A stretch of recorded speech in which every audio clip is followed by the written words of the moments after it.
Well, get yourself ready, everybody, because today we're talking about the birds that deliver things. Welcome back to Nightmares in Nature. As always, I'm your host, Mr. G, and today we're talking about the storks. These birds belong to the Ciconidae family, of which there are 20 species. Most storks are what are known as wading birds.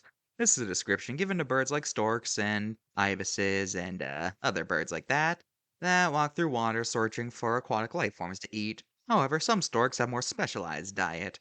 For example, the marabou stork is primarily a scavenger, known to follow vultures and hyenas to dead bodies, and they've even been known to kill and eat other birds, usually their chicks, but sometimes adults too. They've even been observed eating poop. Now moving on to the second part of the title, this is the shoebill. Balaenopsis rex. This bird used to be considered a stork, but nowadays is classified in the same group as pelicans. These birds' bill is sharper than usual, allowing them to have a more varied diet than your typical water birds, meaning they can eat things like fish, frogs, turtles, and even baby crocodiles. Overall, not much to say with these two. They're just kind of birds that have long legs and eat fish. Oh, I know, let's talk about more about other birds like this that have similar lifestyles. Herons are a global family that are sort of like storks, but not as cool. Ibises have long tube-like bills that are used to poke through the mud to find prey like crustaceans. And flamingos are birds famous for their pink color, which they get due to their diet of shrimp. Yeah, that's all I got. Card time! Alright, the marabou's fine. And so is the shoebill. Most of these birds have nothing to say human relation-wise, except, yeah, they're in zoos and stuff. But storks are very famous birds thanks to their association with the delivery myth. For the longest time, storks were used to explain where babies come from, with storks delivering them, obviously.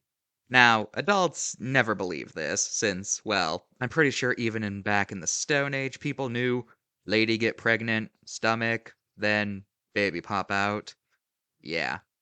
So this was purely ever just something told to children, although it's not used much anymore since it's considered more and more acceptable for kids to know these things at younger ages, or they have unfiltered internet access and find out that way, or they accidentally stumble across a library book on biology that goes into great detail about the process. Well, that never happened to anyone.